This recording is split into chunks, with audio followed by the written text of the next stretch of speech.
Oke, selamat siang. Selamat berjumpa kembali dengan saya Alwi Asgaf, founder Captain Trading di acara Market Review.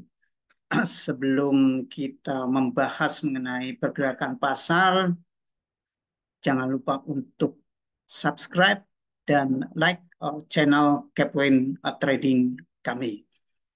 Oke, kita mulai saja untuk pembahasan minggu ini ya.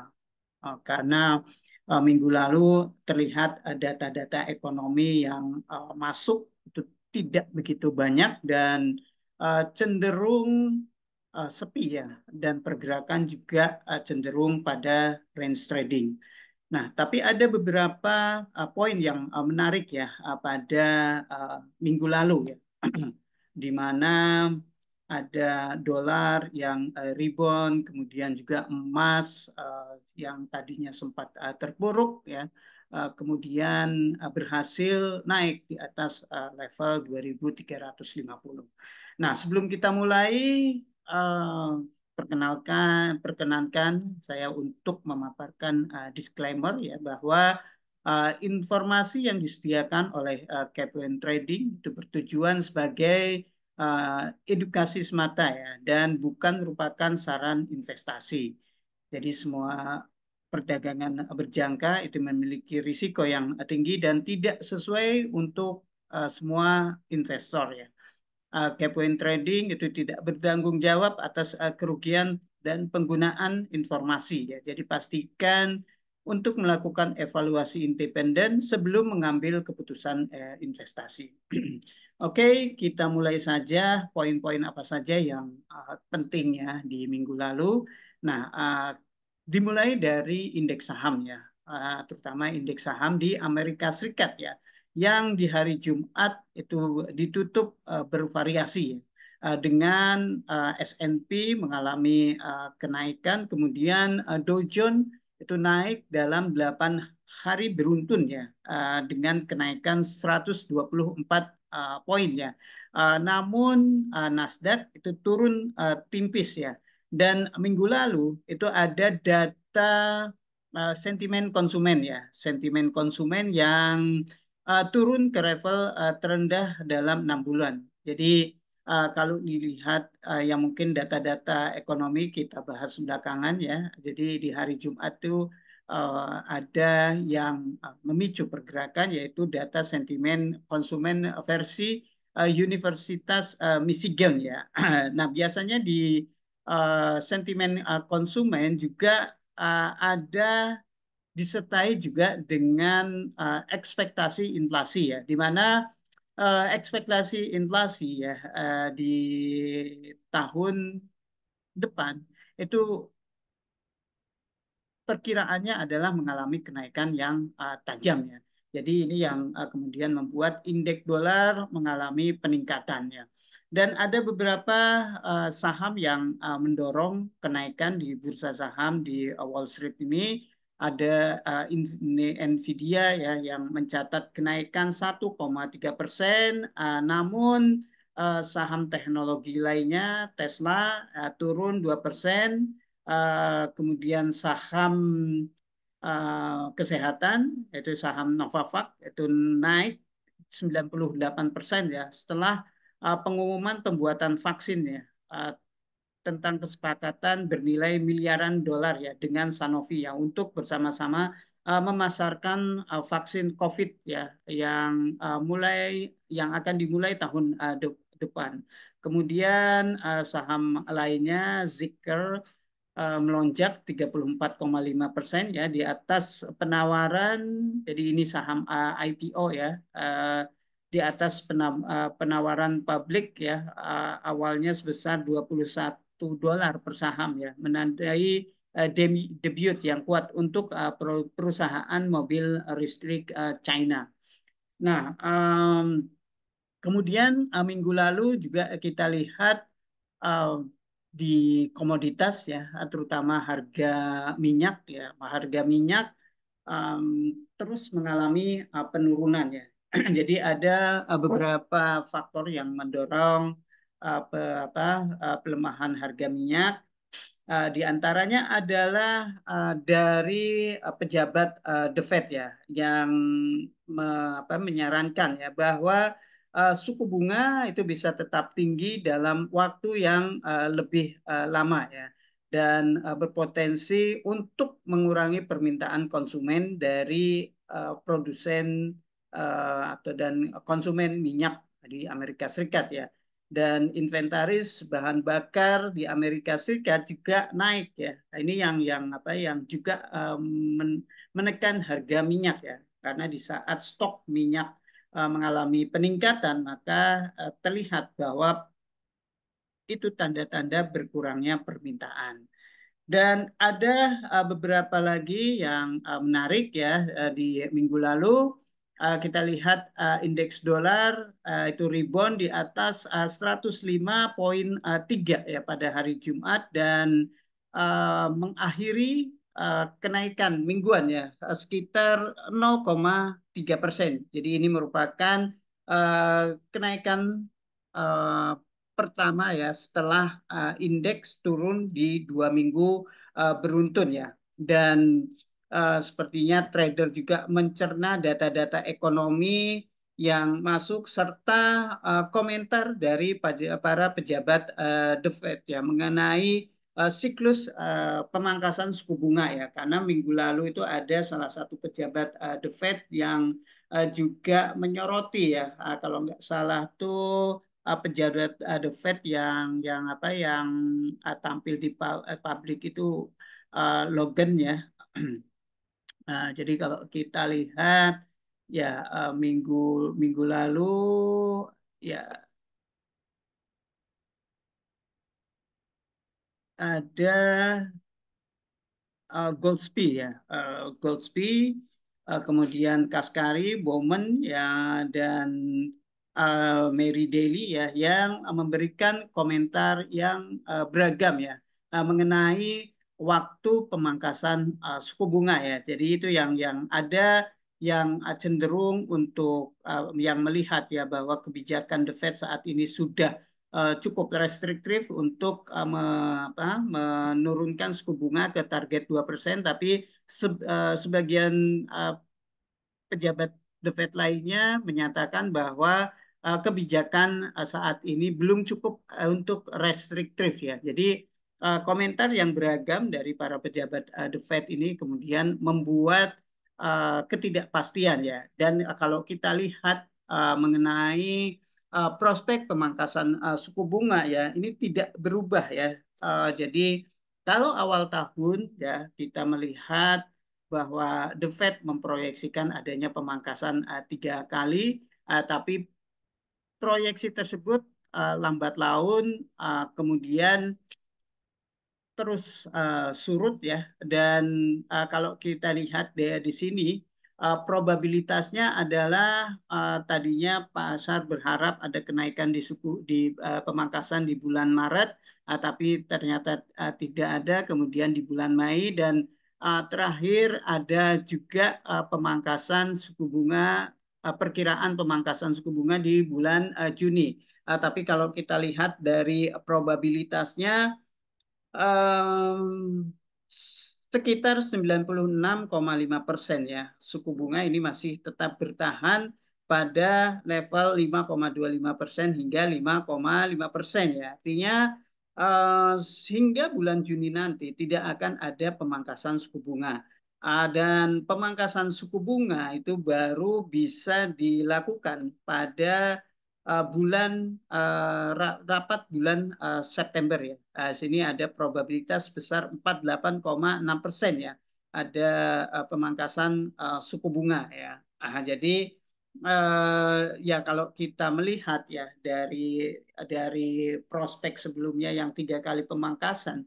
Nah kalau dilihat dari probabilitas ini, berarti hanya ada 1 kali pemangkasan suku bunga di bulan ini. Artinya suku bunga The Fed itu masih tetap tinggi ya.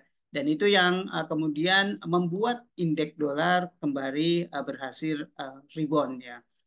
Nah, kemudian di tengah ekspektasi suku bunga yang masih tetap tinggi, ini tentunya juga berpengaruh pada yield obligasi Amerika Serikat ya, yang sempat mengalami koreksi ya, sampai ke level 4,42%. Akhirnya yield tersebut di hari Jumat itu berhasil rebound kembali ke area 4,5% ya. Nah, ini juga yang mendorong atau yang menjadi sentimen positif buat indeks dolar. Nah, lain halnya dengan komoditas minyak. Nah, harga emas justru berhasil naik ya, mendekati level 2.360 di hari Senin ini ya. Setelah hari Jumat itu sempat mencapai level tertinggi dalam beberapa minggu ya. Kalau kita lihat ini harga emas di hari Jumat lalu itu sempat mencapai 2.300 2.378 ya. Ini merupakan area resisten emas ya. Kemudian saat ini terkoreksi dan tadi pagi sempat naik ke level 2.360. Nah, seperti apa nanti mungkin akan kita bahas bersama-sama prospek harga emas uh, ke depannya ya, selama seminggu ini. Dan kita lihat data-data ekonomi apa saja yang minggu lalu mempengaruhi pergerakan pasar keuangan ya. Nah, kita mulai tanggal 6 hari Senin. Ini ada data dari Caixin ya, PMI manufaktur ya. Ini yang mengalami peningkatan ya, mengalami ekspansi untuk Caixin kompositnya ya, dari 52,7 ke 52,8 ya. Ini meskipun ada peningkatan tapi tipis ya. Nah, untuk sektor jasanya itu sesuai perkiraan masih tumbuh ya, meskipun lambat 52,5 dari kuartal dari bulan Maret yang sebesar 52,7. Nah, kemudian di kawasan zona euro itu ada data PMI. Data PMI sektor jasa yang angkanya ini cukup lumayan ya untuk service PMI. Untuk bulan April ini untuk Perancis ini mengalami ekspansi 51,3 dari sebelumnya kontraksi 48,3. Tapi untuk kawasan zona euro secara keseluruhan itu juga lebih baik dari perkiraan ya, 53,3% ya, dibanding bulan Maret sebesar 51,5% dan perkiraannya 52,9. Nah, ini yang kemudian membuat euro ya, euro mendapat sentimen positif ya dari data PMI tersebut. Euro sempat naik ke level tertinggi dalam satu bulan terakhir. Nah, untuk hari Selasanya itu ada interest rate ya. Interest rate keputusan suku bunga dari RBA, Bank Sentral Australia ya, yang tetap menahan suku bunga di 4,35% ya. Sempat kalau sobat trader semua mengunjungi website kami di www.kpointrading.com ya. Di situ kami sempat membahas mengenai kebijakan RBA ini ya, bahwa setelah memutuskan untuk tetap mempertahankan suku bunga di 4,35%, RBA cenderung tidak akan menaikkan suku bunga lagi. Jadi pasar melihat sesuatu yang dovish ya, meskipun di sana RBA juga menyinggung mengenai risiko inflasi yang masih tetap tinggi ya. Kemudian ada data data lain yang yang dari kawasan zona euro ya, retail sales-nya yang juga mengalami pertumbuhan ya di bulan Maret 0,7 dibanding bulan sebelumnya, kontraksi 0,5% ya. Ya ini juga memberi dorongan positif ke mata uang euro. Kemudian di hari uh, Rabu itu ada beberapa pejabat The Fed yang tampil, Jefferson dan Collins ya. Kemudian juga ada ada ya retail sales ya dari uh, ini Italia tapi tidak terlalu berpengaruh. Dan nah ini hari Kamisnya ada event yang penting, yaitu uh, data jobless claim ya. Data jobless claim dari Amerika Serikat ya. Ini data jobless claim-nya ternyata mengalami kenaikan 231.000 ya, dibanding di minggu lalu 209.000 dan di atas perkiraan 210.000. Nah, data jobless claim ini sempat membuat pasar ya melihat bahwa adanya pelonggaran pada sektor tenaga kerja di Amerika Serikat. Ya, ini yang juga sempat membuat dolar mengalami koreksi. Kemudian setelah itu ini ada uh, ya tanggal 10 Mei ya, tanggal 10 Mei ada ECB minutes, kemudian data tenaga kerja di Kanada ya, ini cukup positif angkanya untuk sektor tenaga lapangan penambahan lapangan kerjanya itu tumbuh 90,4, ini jauh di atas perkiraan 18.000. Kemudian tingkat penganggurannya juga tetap bertahan di 6,1%, padahal perkiraannya naik 6,2%. Kemudian, nah ini data terakhir nih, data uh, Michigan sentimen consumer ya. Datanya ya uh, ini yang awal disebutkan bahwa ini level terendah ya dalam beberapa bulan, 67,4 ya.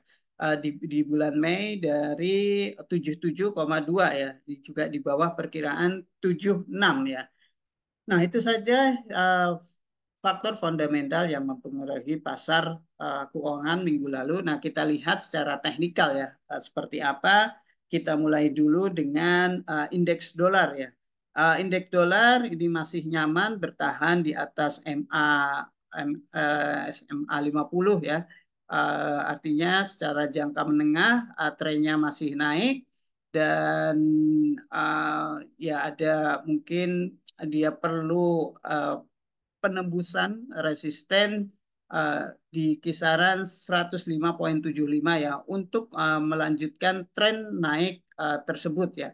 Tapi selama di bawah level ini, level supportnya yang juga merupakan area SMA ini dan juga pola hammer ya pada candlestick di 104,50-an ya.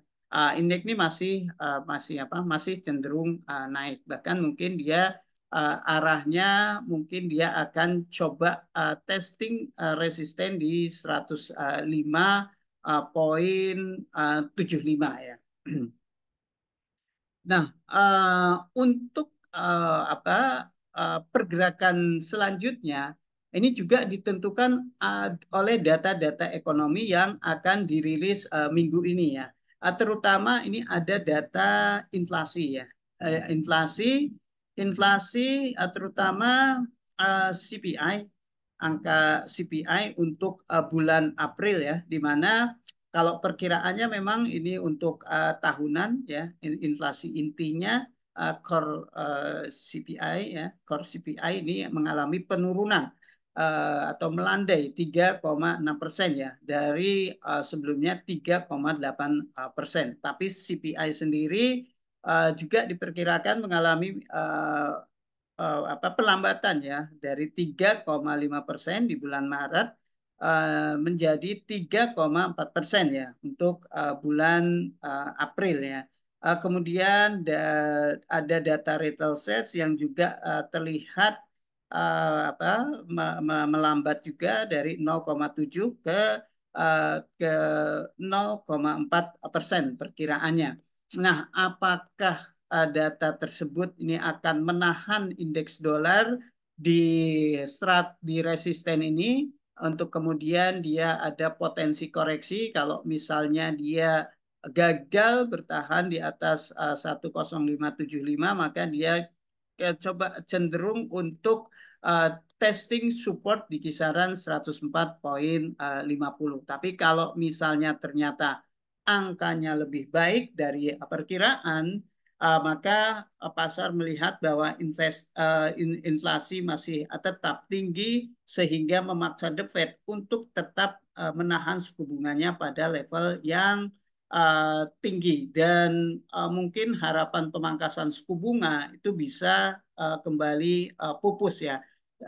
Target kenaikan indeks dolar ya setelah resisten di 105,75 adalah di ini mungkin ini high-nya yang terakhir di kisaran 106,50. Jadi data inflasi selanjutnya ini yang akan menjadi penentu ya untuk arah dolar ke depan. Kalau misalnya di atas ekspektasi, arahnya mungkin ke 106,52. Tapi kalau di bawah perkiraan, mungkin dia bisa jatuh di bawah 104,50 atau minimal ke menguji area support tersebut. Nah, untuk pair selanjutnya mungkin XAU USD ya. Ini karena ini juga menarik ya. Dilihat dari trennya ini masih tetap bullish ya, bertahan di atas SMA 50. Hanya saja perlu penembusan resisten 2378 ini ya untuk harga bisa berhasil naik ke kisaran 2436 yang merupakan resisten kuatnya. Cuma mungkin hati-hati kalau misalnya uh, harga harga mulai mendekati level resisten tersebut karena kalau dilihat dari polanya mungkin ini bisa membentuk sinyal double top ya. Double top artinya ada indikasi reversal dan area 2280 itu akan menjadi level trigger bagi berakhirnya tren bullish tersebut. Ya, kalau misalnya turun di bawah level ini ada potensi harga untuk turun lebih jauh ya. Jadi nah di sini mungkin ancamannya adalah kalau misalnya breakout support 2280 itu bisa ke kisaran 2150-an ya.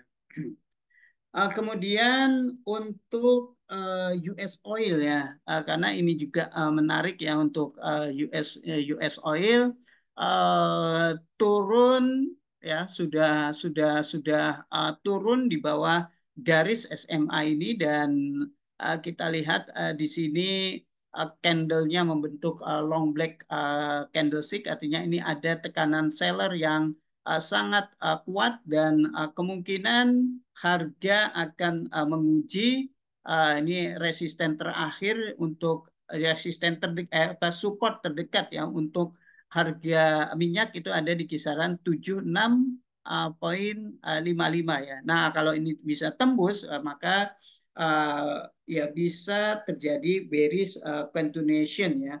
Mungkin target berikutnya ada di kisaran yang pertama mungkin di sini ya di area ini 74,19 atau ya ini support paling kuat ini ada di kisaran 71,44. Jadi trennya bearish dan untuk bergerak naik dia harus mampu bertahan di atas 81,65. Oke, mungkin itu saja yang bisa saya sampaikan untuk market review dan preview ya yang akan terjadi di minggu ini dan faktor-faktor apa yang mempengaruhi ya pergerakan dari pasar keuangan. Oke, jangan lupa untuk terus mengikuti channel Capepoint Trading dan saya berharap bahwa informasi ini bisa berguna ya bagi keputusan uh, trader semua ya. Oke, terima kasih. Selamat siang dan salam profit.